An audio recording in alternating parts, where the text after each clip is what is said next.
Hello and welcome to another episode of Gemstone Mine. I'm John, and today we have another hot brew. If you've ever been curious about cEDH, or you're a longtime cEDH player who's just looking for something really fresh to try the next time you go out to play, this series of hot brews are decks that are on the fringes of cEDH, playing in ways you may not have expected from a cEDH deck. We're going to get to the interview with this week's brewer in just a couple of moments, but just wanted to thank you while I had the chance to do so. We've been having a great time over here at CCO Media Group, and as members of CCO Media Group, Gemstone Mine is brought to you by FusionGamingOnline.com, your source for all your gaming needs. Now, usually in this, I kind of have a spiel about here's the things I've ordered recently, or here's something you probably didn't expect that you could get on Fusion Gaming.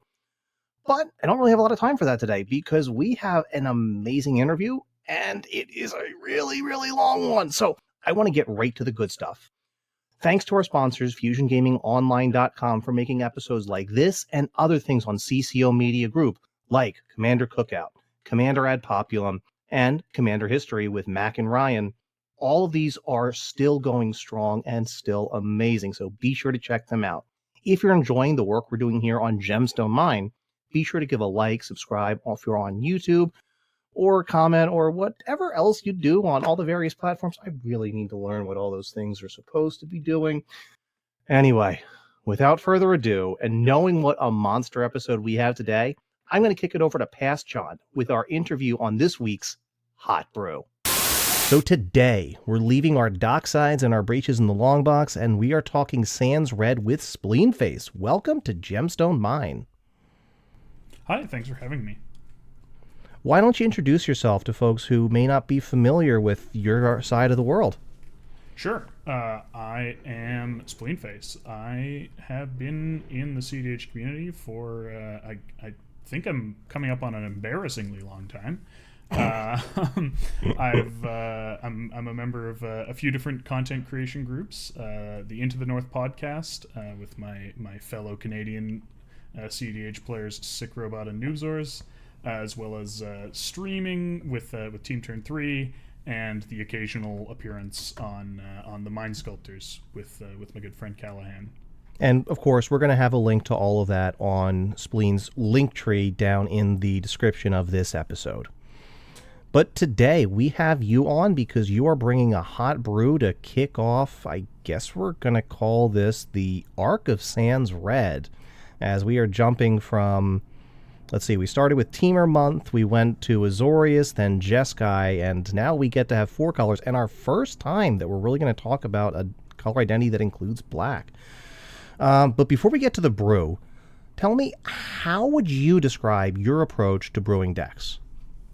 I feel like inside me there are two brewers. One is just the wacky, like, a new commander comes out and it has like some goofy combo that might just work, and I'm like, I'm gonna make this work. And so I do like my exploration, and I have just a huge number of brews that basically never see the light of day, or I play at, like, on cockatrice for a few games and then abandon. But when I'm looking at sort of the decks that I'm going to stick with for a longer time, maybe take them to tournaments, things like that, I guess I would say that I have a big focus on like coherency of ideas. So I'm very deliberate about the win cons I choose, the hate and disruption that I play, and I definitely really enjoy and focus on like tweaking things for the meta I'm expecting to see, whether that's adding or removing certain hate packages, or sometimes switching decks entirely if I feel that whatever I'm currently playing is particularly poorly positioned. And I guess I would also say I like my decks to have sort of reach and play in all sorts of games. As a player, I just like having player agency. So I struggle with decks that kind of just do their thing and don't interact and don't have a lot of choices to make. I hear you on that one. I didn't realize I was an Azorius stan until a couple years ago, so. All right, so you brought us a deck today, and I came to you and I said, okay, Spleenface, what I need is something really new, something hot, something spicy, a hot brew that no one has ever seen before in cEDH. And you said, I got it. Tymna Thrasios. Yeah, so I mean, really, what is old if not the new? Okay, you know what? You got me. Yeah, so I mean, obviously, if you've been around in the cEDH community for more than, I don't know, about maybe 2 years, 18 months, something like that, yeah, the Thrasios Tymna is not exactly new or spicy. But I would say it fell off a little bit, and there was sort of a period after, I mean, obviously after the Flash ban, but it wasn't even immediate. It was sort of slow. There was a phase where everyone was doing Hermit Druid and Sacred Guide and stuff like that. But eventually, the meta definitely started to centralize around Breach and Dockside. These red, fast decks made fast with the red cards. Tymna Crom sort of emerged as the dominant leader, and there's now, you need some pretty good reasons to sort of play green and to not play red. I think the only really popular green and not red deck in tournaments these days is Kinnan, and that's because Kinnan is busted. And while Tymna is busted in her own way, she obviously doesn't have that sort of raw explosiveness of something like Kinnan. So it is, it's not something you actually see a lot of. I think I can count on one hand the number of Thrasios Tymna opponents I've run into at the last few tournaments I've been to. No, it checks out. It checks out. I had to check my prejudices at the door after I tried to count the number of times I've seen it versus seeing Crom and Tymna lists, or Sisse recently too. But you mentioned a few moments ago that it seems like green has really fallen off to the wayside in the cEDH metagame versus something like red, which has had a real glow up recently. What would you say is the current state, I guess, of green in the metagame? It's a little rough. So, I mean, if you look at sort of the last couple years of really good printings, not a lot of them are green. Green sort of has this core of, like, you got the dorks for the consistent acceleration, you get your creature tutors, but there's not, I mean, win cons certainly is something that green doesn't actually give you. It can give you some access to creature-based win cons, but there's no, like, easy way to win the game that draws you towards playing green. And if we look at a lot of high-color green decks, the ways they win the game are more or less, like, entirely divorced from green. You've got your like Dockside stuff. I mean, I guess Emil is technically green, but if you want to pay that green mana, sure. No, your Dockside stuff, got your Breach, got your Oracle. None of that needs green. And if we look at, like, new, some of the more powerful recent green cards, we're kind of scraping the bottom of the barrel. Like, there's just not that many new things. And then this summer we got some devastating news in the printing of Orcish Bowmaster, which I think we'll get into a little bit later. And I think the other sort of issue is that a lot, for a period, green was able to survive kind of on being the oof color, where everyone's doing artifact things, and so you just go, okay, well, I'm going to put Collector Oof into play. And I think that's just sort of gotten a little bit harder to justify over time as the sort of suite of artifacts that you want to be playing has expanded. Like the One Ring was a big one. A lot of the best win cons green gives access to are unfortunately artifact based, so that's like Kinnan Basalt Monolith or Devoted Druid Swift reconfiguration. Both of those can't win through your own oof, so it's become a lot harder to justify sort of that forgoing the artifact based acceleration either entirely or everything but the very best few cards and playing the oof. And so it's like one of the biggest draws of green with that flexibility is sort of decreasing, I would say. Okay. Yeah, and just briefly looking over the list, again, link is going to be bet down in the description to a deck that you have dubbed a lot less serial. It does seem like it's kind of the greatest hits of green from the past 10 years, and really not a whole lot that is brand new. So we talked a little bit about why we're going in this direction, kind of everything old is new again. But why the choice of Thrasios and Tymna to head this deck? Well, I think there's still a very strong case that Tymna is the strongest commander ever printed. She's so cheap. She has partners, so you can have access to 2 more colors, and 4 colors is basically 5 colors. In terms of, there's no effects that you don't have access to when you're playing 4-color commander. There might be like specific cards that you wish you had, but you can deal with everything in 4 colors. She's cheap. She draws cards quite easily. She's honestly hard to justify killing because she's cheap and she doesn't draw that many cards. She doesn't sort of instantly win the game the way that some other commanders might if you let someone untap with them. And she doesn't require you to commit a lot of resources to building around her to be good. So another reason that it doesn't sort of feel good to kill Tymna's is that it's not like I've put out, I'm not playing like Flying Men or Changeling Outcast or something like that, where people will go, oh, well, you played this like useless card just in order to synergize with your commander and draw cards. You just play creatures for their good effects, and then Tymna goes, oh, you have a bunch of creatures with good effects? Well, what if you also drew 2 extra cards a turn?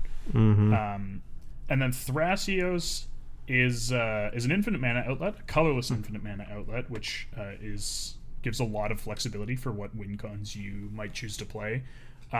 Is a mana sink, particularly I think Thrasios decks sort of increasingly have realized that focusing on Gaia's Cradle is sort of the best place to be. And also, if you're playing a sort of more mid-range or more reactive strategy, Thrasios is really good because if you want to be holding up mana for interaction anyways, going into those mid-game turns, turn 4, turn 5, if your plan is just, I'm going to be holding up mana and playing Table Police, then if you either successfully if you successfully intimidate people with your open mana into not actually doing anything you have to respond to, or they just don't have it or whatever, it just gives you something to do with it. Get a little bit of extra value, snowball, plus obviously the whole Seedborn Muse Thrasios thing is it's just a good feeling. It is a pretty good feeling. I got to agree with it. And I mean, I'm a sucker for Seedborn Muse. I came up on Casual Commander, and yeah, I love that stupid card. So what are the strengths of this particular version of Thrasios Tymna? Sure. I would say the strengths of this particular version are having potential in, just basically all types of game and at all stages in the game. Obviously, the list isn't the fastest, but it does. I mean, any list with Oracle Consult can just kind of pants a table sometimes if you have it and people don't expect it. And you have just a pile of really good cards. You've got, access to a good set of free and cheap interaction. You got the blue counter spells. So you can just feel safe at most points of the game, that you have tools to deal with any immediate threats, and you can find tools to deal with any long-term threats. And the other thing that I really have enjoyed playing this deck is because the primary win cons are cheap. You have Oracle Consult, and then you have Devoted Druid Swiftrek, both of which are 3-mana combos. And then the sort of enablers of Razakats Reanimation / Soul Cauldron or Hermit Druid are all also very cheap. You don't really have to tip your hand with what you're going to be doing until you're ready to win. You don't have to like put out one of your combo pieces really early. I mean, you can with Devoted Druid because like it's whatever, it's just a mana dork. But you don't have to like leave so you don't have to cast a 4-mana spell and then have it in play for turn cycle and then do something next turn to like combo with it. Your opponent, you look the same when your hand is 5 lands versus when your hand is 3 counter spells and a combo, or when your hand is 3 counter spells and 2 lands, or like just any at any stage in the game you could kind of have anything going on, and so your opponents don't necessarily know, oh, here's what I have to watch out for, here's what I need to be doing. And often they actually will be relying on you for interaction. And so when you have the way to win, that can present a really good window where the pod was expecting you to stop a win. So they, maybe got a little greedy with their own development, and then you could just go for a win.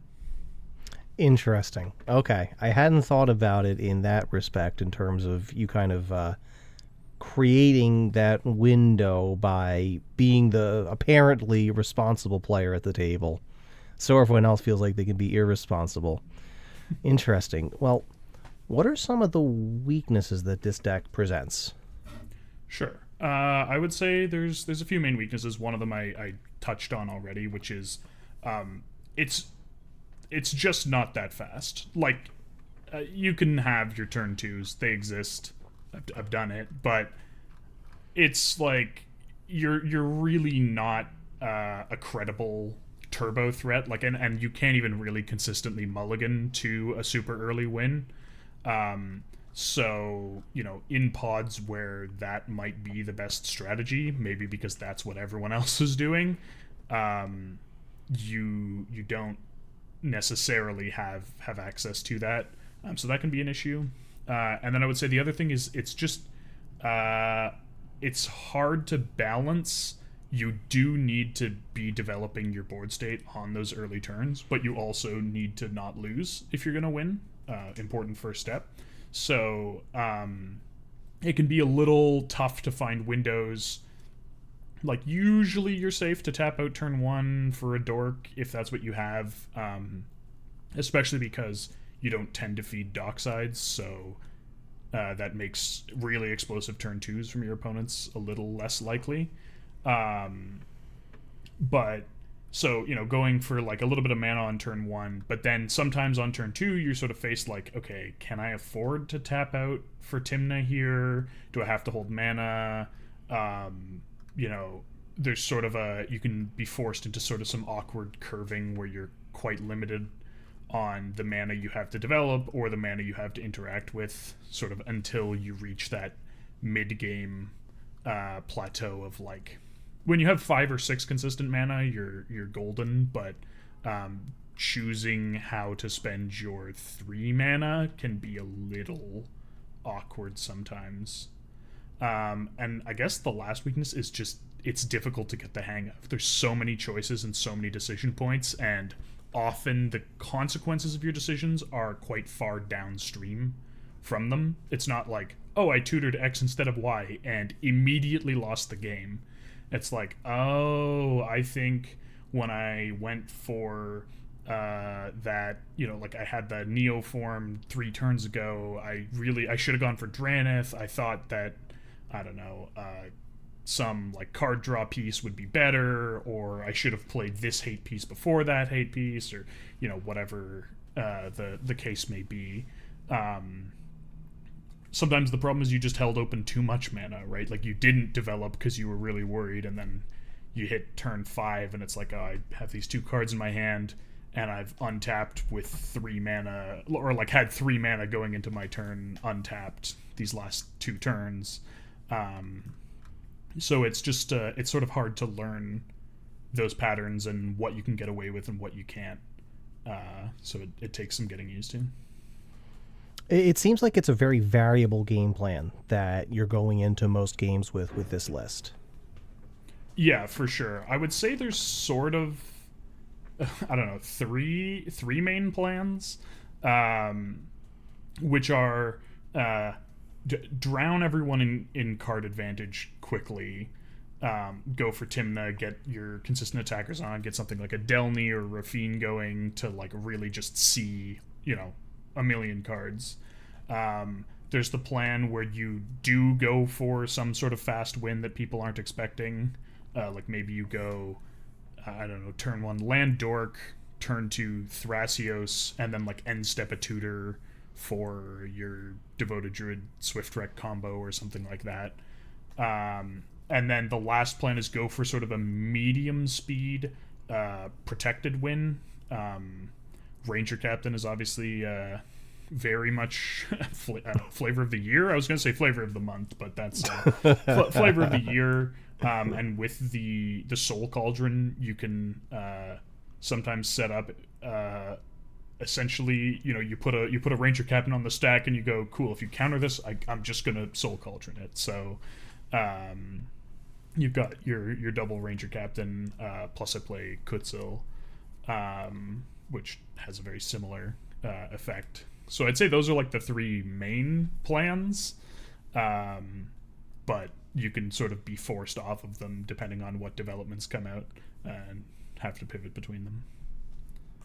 And you kind of mentioned a few cards there, because our next question is usually, so what are the cards that kind of stick out as being unusual or wouldn't be something you would expect to see included on the cEDH staples list? And you mentioned a few that got a lot of hype when they were released.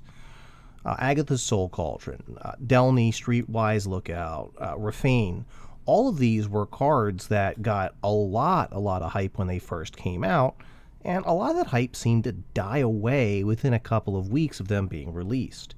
What led to you including these cards that almost seemed like flavors of the week in this list, and how do they kind of synergize to build towards your plan? Sure. So Soul Cauldron was like the original genesis for the list. So for a very long time, I'd played Sacred Hermit Druid. So Sacred Guide Hermit Druid. And the whole idea with Sacred Guide was I want a Hermit Druid with haste. Right? Like I want a way to win with Thassa's Oracle that's a creature so that it's difficult to interact with. But I don't want to just put Hermit Druid out and like hope it lives a turn cycle, because then everyone will be ready for it, right? Yeah. So the idea was I want a hasty Hermit Druid. How do I accomplish that? And then sort of I moved away from Sacred Guide when we started just getting an endless slew of really good white cards. Yeah, good times. Like 2022, 2023, got a lot of really good white cards. It was much harder to justify playing Sacred Guide. So then I was working on a Razakats deck with like a lot of stacks. I was playing like Archon of Emeria, like I was on Rule of Laws, I was on, or like Rule of Law creatures at least. So on Collector Oof, that sort of idea. And that deck, I don't know. I feel like I just threw like every game I played with it. It was so hard to like have coherency between the various aspects of the game plan. So then when Soul Cauldron came out, I realized, okay, well, this kind of does the hasty Hermit Druid thing, where if I have a Soul Cauldron in play, I can put a Hermit Druid in the bin, turn it's not exactly haste, but a creature without summoning sickness into a Hermit Druid and activate it, and that's basically the same thing.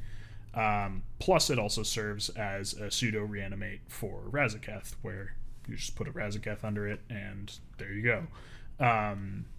So it sort of tied those 2 decks that I'd been working on historically together, and was the genesis of the list. Rafine was an interesting one. So I actually brewed Rafine, like as the commander, and I still have that deck together. It's one of my favorite decks. And when I brewed it, I just sort of realized like I knew that Rafine was good, but I did not realize how good until I started playing with that, and I was like, this card is absolutely insane. It's particularly insane with Tymna, where you play Rafine, and then if you play Tymna and then you play Rafine, the turn after you're getting 3 Tymna draws for the rest of the game, right? Like Rafine has flying, and then you swung with Tymna, you juiced your Tymna, and then you just get one other thing that you put like 2 or 3 counters on, and you're like, cool, I have a 5/5, I have a 4/4 Tymna, and I have a Rafine. This is going to draw me 3 cards for the rest of the game. Plus, I'm going to loot 3, which synergizes with all the reanimation pieces. You can bin those clunky cards. Dread Return, which is there for the Hermit Druid package, is one that feels particularly good to discard with Rafine. Because it's not a fun card to cast, though it'll do in a pinch. And Delny is obviously a more new one. It actually, so you mentioned the name A Lot Less Cereal. So what happened was, I originally considered playing Breakfast in the list, and so at the time it was Super Cereal. Was the name of the deck list. Throwing back to all the breakfast cereal names and things like that, and then when I took out breakfast, I took out some of the like more, I don't know, straight button pieces and put in a little more wacky stuff like the Derevi and the Delny. I was saying like, oh well, this is a little bit less serious, so it's a lot less cereal. So yes, bad jokes are a hallmark of my deck names. Critical thing of deck building. Of course. But Delny, I've just been really happy with her. I feel like people, obviously, like doubling Tymna draws is really good. There's a lot of other things she doubles: Esper Sentinel, Lotho. Plus, I think the sort of underrated evasion aspect particularly is very strong. You'll often be in a position where you have enough mana that you'd really love for one of your dorks to just be a Tymna attacker, and Delny can often make that happen if people aren't holding back like specifically a 2-power creature. And yeah, it turns out drawing 2 or 3, 1 or 2 cards a turn with Tymna is really good. It turns out drawing 4 or 6 cards with Tymna is even better. So that's the theory there, though. Okay. She's definitely on the edge of, it's maybe a little too cute. Yeah, true, but at the same time, like you said, essentially, if you had 1 extra attacker to get 2 extra cards, 3 mana to draw 2 extra cards in a turn over turn, that's starting to get into the range of the reason why Tymna's a good commander. Yeah, it's like a second Tymna, which is good. Obviously, the only downside being you have to have the first Tymna first. But I mean, people have played Tymna Sakashima. Like that's a deck people have played. Yeah. So I think it makes a certain amount of sense. And then I guess the last one on the list that we've danced around is Razakats. People think of Razakats as the best, or one of the most winning reanimation targets. I guess now Hoarding Broodlord fights for that spot too, and they're wrong. Actually, Razakats is the ultimate mid-range endgame plan, where you just tap 8 mana and cast him. That is something that I have found myself doing. I'm sure my playgroup would say distressingly often, to the point where I'm like looking for opportunities. It's like, okay, well, this game is going the distance. I'm never resolving a reanimation spell. I don't want to just bin this Razakats because then everyone will be on high alert for like anything I might do to get it back.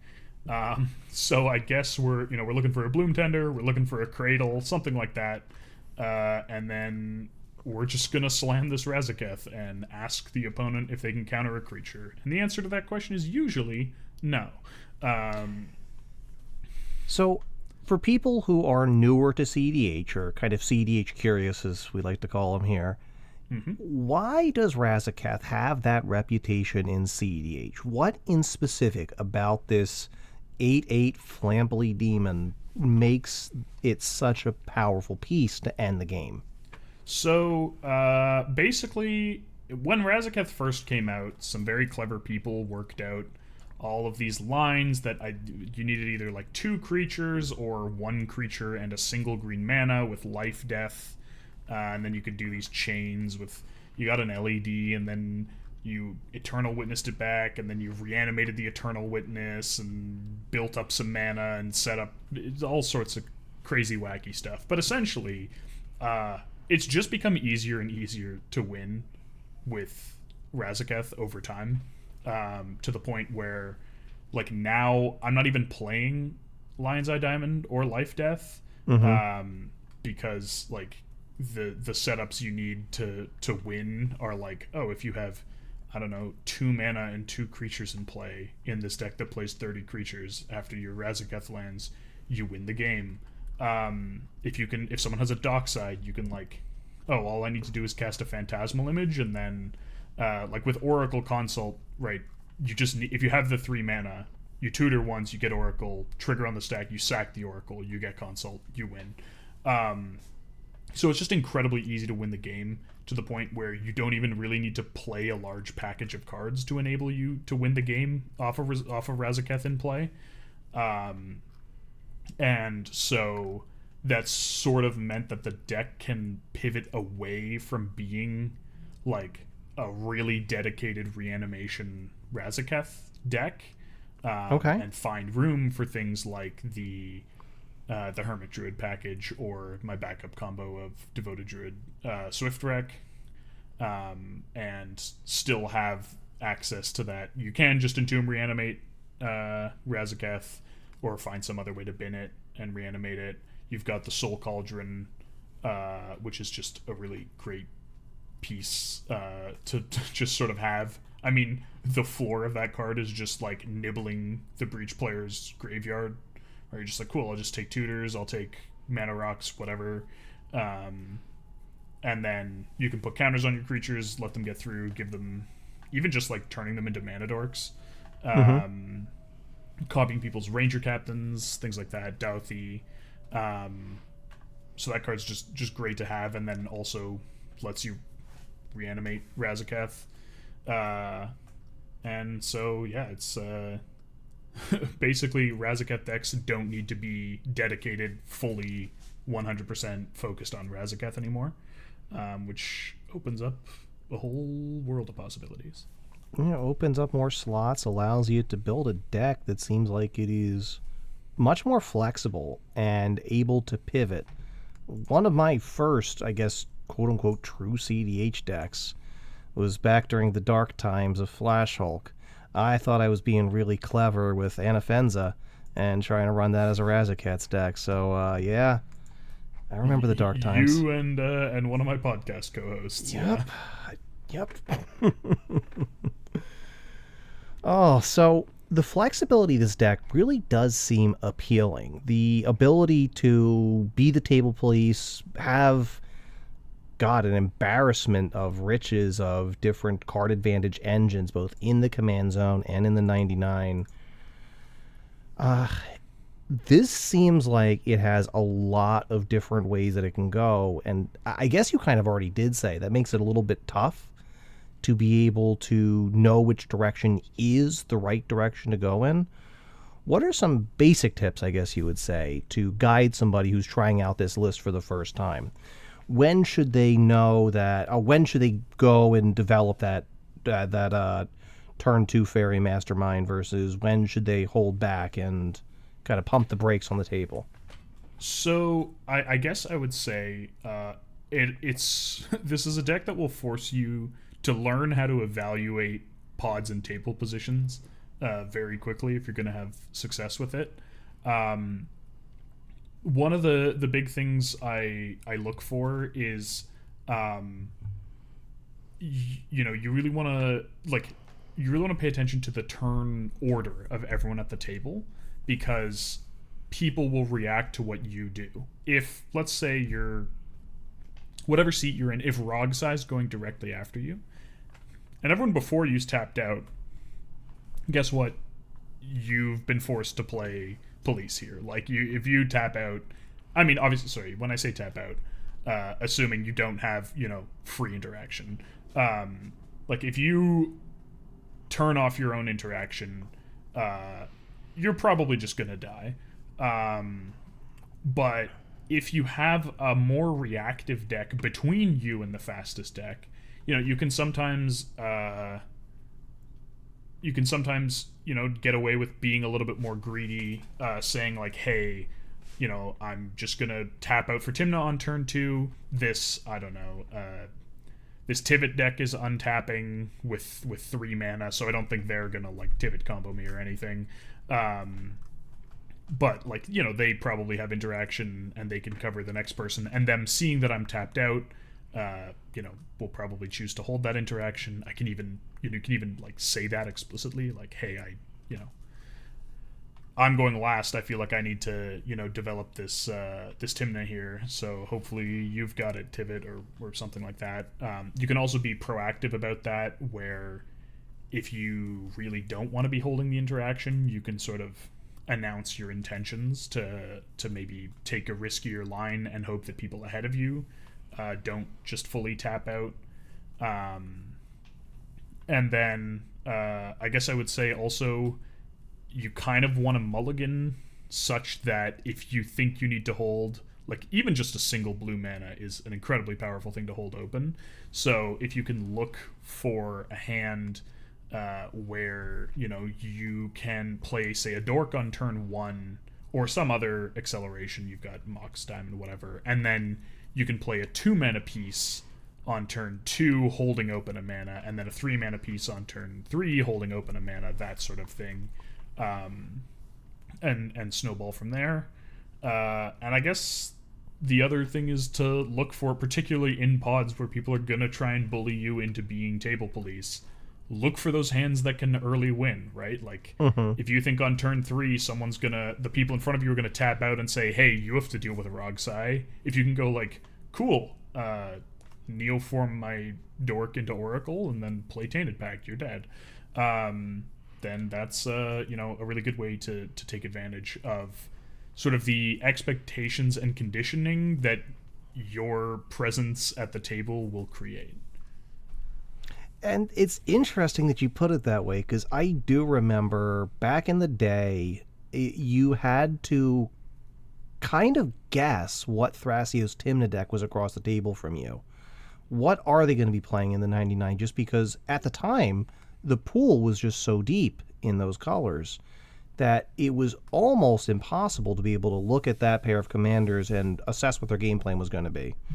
Maybe they were on Flash Hulk. Maybe they had gone on a different line altogether. And it's almost nostalgic that this deck brings back that degree of uncertainty in this commander pair.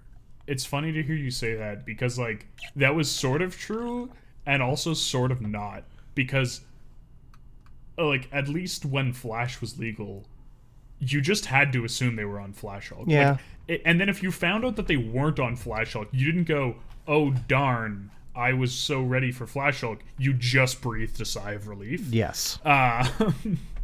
But there was a period, I think particularly directly after the Flash ban, where it was like, yeah, some people are doing Hermit Druid, some people are doing Razakats, some people are doing like Ad Nauseam Scepter or whatever, Kinnan Basalt, like all, just trying to go fast. There definitely was a period there before Dockside and Breach like just really, really took over.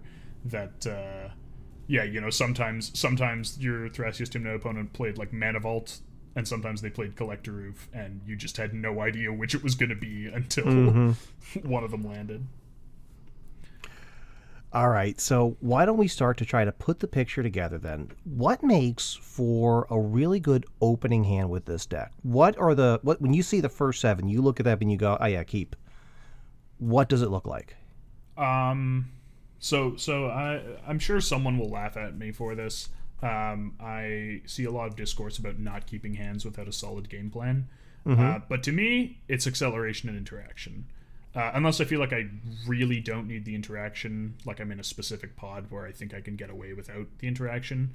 I'm just looking for like acceleration, interaction, and then like probably some piece that will help with my mid-range plan. Okay. Like if I see, I don't know, some lands, a mana dork, counterspell, fairy mastermind, I'm like, you know what, perfect, right? Like I can just draw some cards, find something to do. And that can be a little bit risky sometimes. Sometimes I've definitely found myself, I'm like 20 cards deep going like, okay, surely I should have found a way to win the game by now, right? Like, come on. But you can just kind of embrace embrace the uncertainty, embrace Tymna smoothing your draws, and embrace the role that people will put you into. I would say that's sort of like the default hand. Sometimes, if you're looking at a particular table, you might really aggressively tutor for either a specific hate piece or a way to find it. Like Drannith Magistrate is one where, like, when I sit down at a table and I see, I don't know, like Tivit and a Traxa and some other like very commander reliant, maybe more expensive commander deck. Being like, cool, I can just play this Drannith on turn 2 and then that'll buy me a ton of time is something I'm quite happy with. And then, yeah, obviously, I guess, like, with Tymna, you sort of have that floor of, like, if I can get some mana going, I want to be able to hit my land drops, so, either two lands in some ways to draw cards or 3 lands. And then, like, that's sort of the floor, and then just, like, anything better than that where I have, like, some fast mana so I can, instead of playing a Dork on turn 1, I play a Crypt into, like, a 2 or 3 mana value engine, and then, curve out from there. That's even better. But you just have that floor of, like, 3 lands, Dork, counterspell, removal, value engine piece is, like, a keepable hand, and then everything else is just upside. Got it. So it's not a matter of the faster combo decks where you really want to see a clear line to get to that combo. It really is more of that mid-range. I just trust in the heart of the cards. I'm going to draw it eventually. Yeah, and having as much interaction and disruptive creatures and access to the additional tutors that green gives you for those pieces means that, like, yes, every once in a while you get 20 cards deep and you go like, okay, come on, where are my win cons? Or tutors to find them.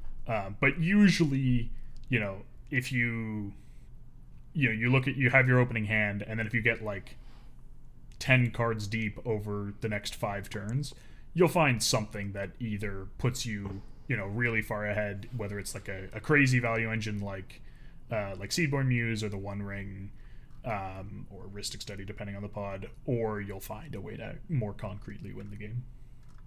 All right. So moving out then of the opening hands, we kind of made it through. We didn't lose, and now we're kind of on to the game plan. And from what I am gathering here, this is not going to be a deck where there is a very clear, all right, now on turn 3, your line begins with step 1. No. So I guess it might make sense to list the sort of ways you win in the deck all one by, or all together, because I've sort of mentioned them all. But so you have Razakats Reanimation or Hermit Druid, both of which will set up an Oracle win. You have just naked Oracle Consult, and then you have Devoted Druid Swift Reconfiguration, and in the really late game you have a really large Finale of Devastation. But that's usually enabled by either some very silly mana shenanigans or like an actual infinite, like the Druid Swift Rec. So yeah, it's not a deck where it's like turn 3 I'm going to be casting Nas, or a more linear deck where it's like, okay, turn 3, I'm going to start my Sisei Tutor chain where I go up to this. Often on turn 3, you're actually just playing another value engine piece. But when you do start looking for those wins, there's a few things you can try and sort of go for first. Obviously, Soul Cauldron is a big one to just have down, because either you can use it with like a Ranger Captain to make it really difficult for people to stop you from protecting your win, or you can use it to enable either your Razakats or Hermit Druid lines. And I guess just to be clear, there is a Dread Return in the deck for just Hermit Druid on its own as a plan. But often you're actually hoping to put the Thoracle into play some other way and then activate a Hermit Druid. Right. Because that's sort of the hardest thing to interact with, and you have to be quite confident that your Dread Return is going to resolve before you choose to bin your entire library. Because there's no Memory's Journey or Turn the Earth. So if you go for that and you don't get there, you are just dead. So yeah, there's not, you sort of get through those first couple turns, avoid dying to whoever was, the fastest, greediest deck. And then you sort of need to take stock of like, okay, what's in my hand? What am I doing this game? Am I angling to set up Kutsil, Ranger Captain, something like that? Am I just, I think I have the interaction to protect my win? I'm just gonna either focus really hard on the Tymna plan or the Thrasios plan or both, or some other value engine like the One Ring. So you sort of have that pivot point. I would say it's usually turn 4 or maybe turn 3 if you had some sort of fast mana, so you could play like 2-drop, 3-drop, like 2-drop on turn 1, 3-drop on turn 2, and then on turn 3 you're like, okay, here's where I sort of pick the direction I'm gonna head. Or on turn 4 if you went like Dork turn 1, maybe 3-drop on turn 2, 3-drop on turn 3, something like that. And then you sort of have that pivot point of like, okay, am I just trying to find interaction? Are we still like really worried about one of these decks at the table? Do I need to find a hate piece to stop one of them? I've been really happy with the Doorkeeper Thrall recently. Okay, yeah, that was an interesting one in there. Especially, like, a lot of people would look at that and say, well, aren't you on a Thoracle console as a primary game plan? So I am, but basically there's 4 basic ways to win in the deck, and only one of them is actually stopped by Doorkeeper Thrall. If you're doing Razakats, you just sack the Doorkeeper Thrall. If you're doing Hermit Druid, you just sack the Doorkeeper Thrall to Dread Return. Even if you're doing Hermit Druid with Oracle in your hand, you can just activate Hermit Druid, Dread Return Kutsil or Ranger Captain, and then just cast the Oracle. And Devoted Druid Swift-Rec isn't affected by Doorkeeper Thrall at all. So 3 of your 4 ways can get through it. It has flash, so if you're thinking you might be trying to set up an Oracle in the next couple turns, like I have this Neoform, maybe if I can find a way to get a Consult or a Tainted Pact, like I could just turn a Dork into Oracle and go for it. You don't have to commit it ahead of time like you would with a Hushbringer or a Torpor Orb. You don't have to like make that decision. You can go like, well, okay, I guess I'll just hold up 2 mana, and if someone plays a Dockside, then guess what? I'm flashing in my Doorkeeper Thrall and trying to find another way to win. And if no one plays a Dockside, then you know what? Maybe I'll just hold on to it and go for my own Oracle win. It is just 2 mana, and it has flying, so it's an excellent Tymna attacker. Like historically I haven't liked those effects in Thrasios Tymna, but I tried Hushbringer. I was not happy with it, but it having all 3 of those of 2 mana, flash, and flying makes me really like it in combination. Okay. And I actually wanted to ask about another kind of specific piece of interaction in here. Maybe just because I've been a while since I've done an episode with Green.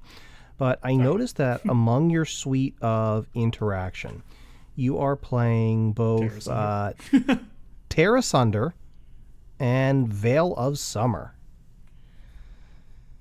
Yeah, so I don't know why people don't like Veil of Summer. 1 mana, your spells are uncounterable is really good.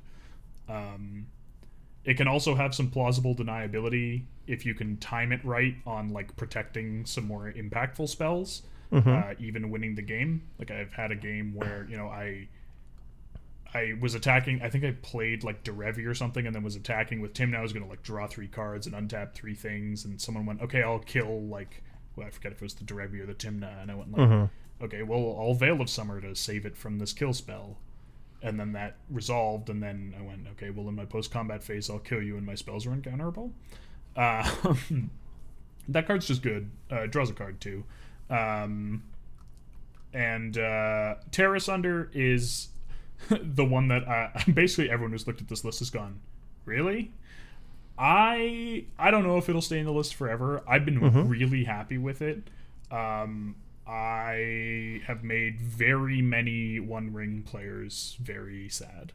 Okay.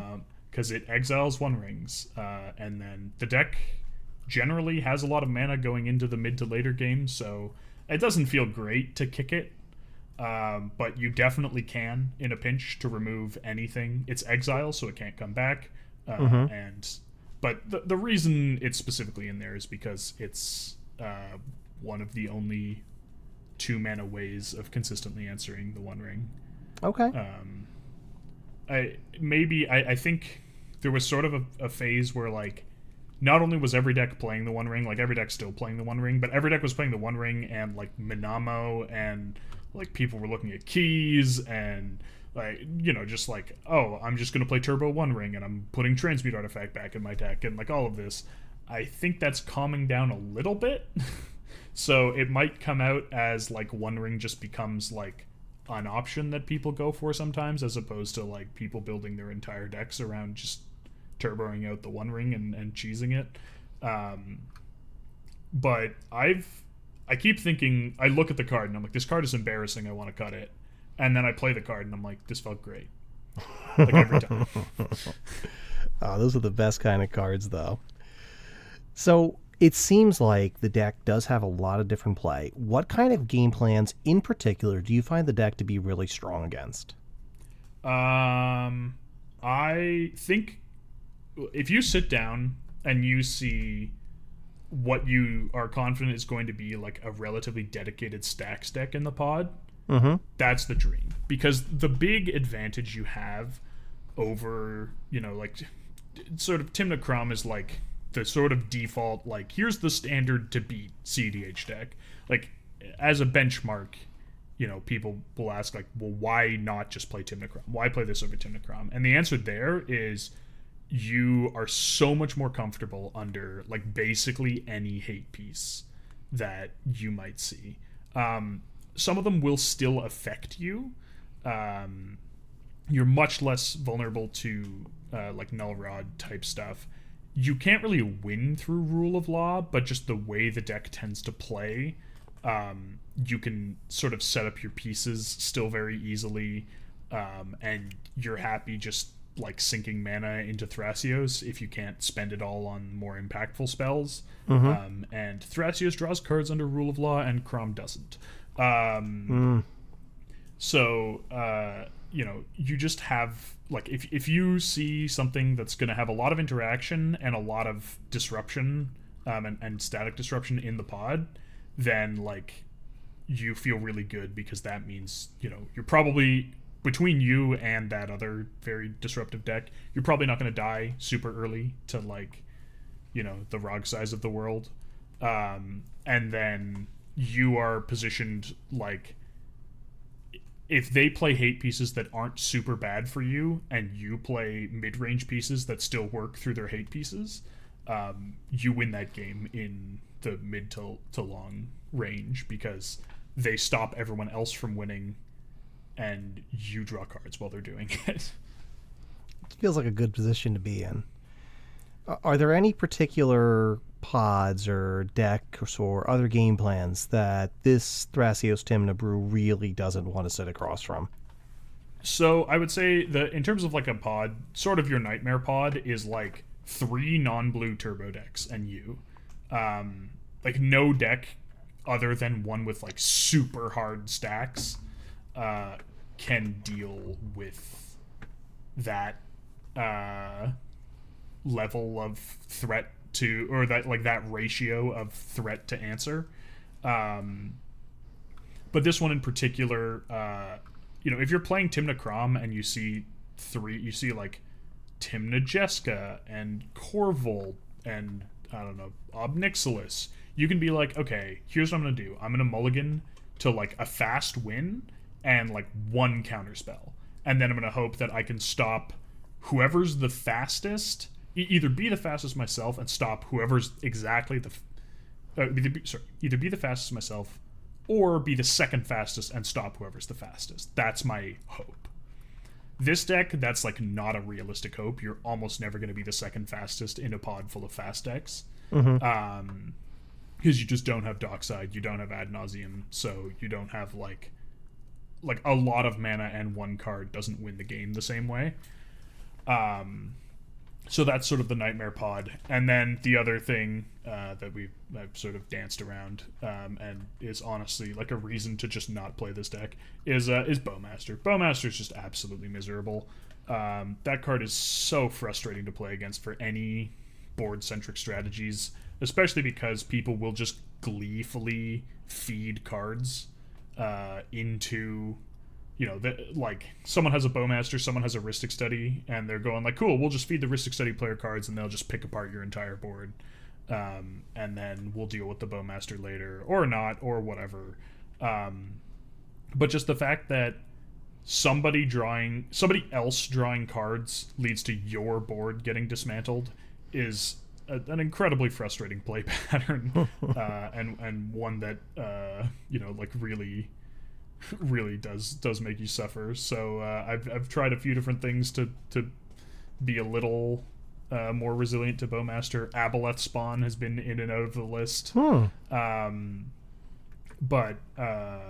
it's Bowmaster is rough, and it just leads to like you can still win after having half your board dismantled by a Bowmaster, but it just really puts a damper on all of your plans, especially because like you do want to be drawing cards.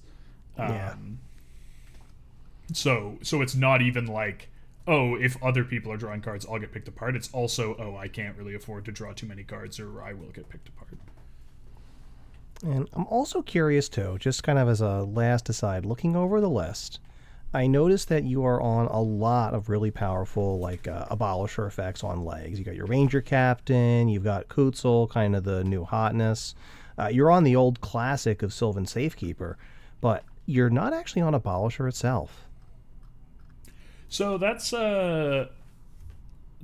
kind of... I've had a lot of people question me about that, and I've questioned myself. I think that it is entirely reasonable to just play Abolisher over Kutzel straight swap. I have liked Kutzel for it being a little less awkward to cast. The way my brain works is like I get my colors to cast the spells in my hand, and then I'm setting up to be able to cast Razakats, who costs triple black. So I like not having to find double white. Or possibly triple white if I want to like hold up a swords or something. Got it. And I have actually drawn a surprising number of cards off Kutzel triggers between Noble Hierarch, Rafine, Soul Cauldron, Bowmasters.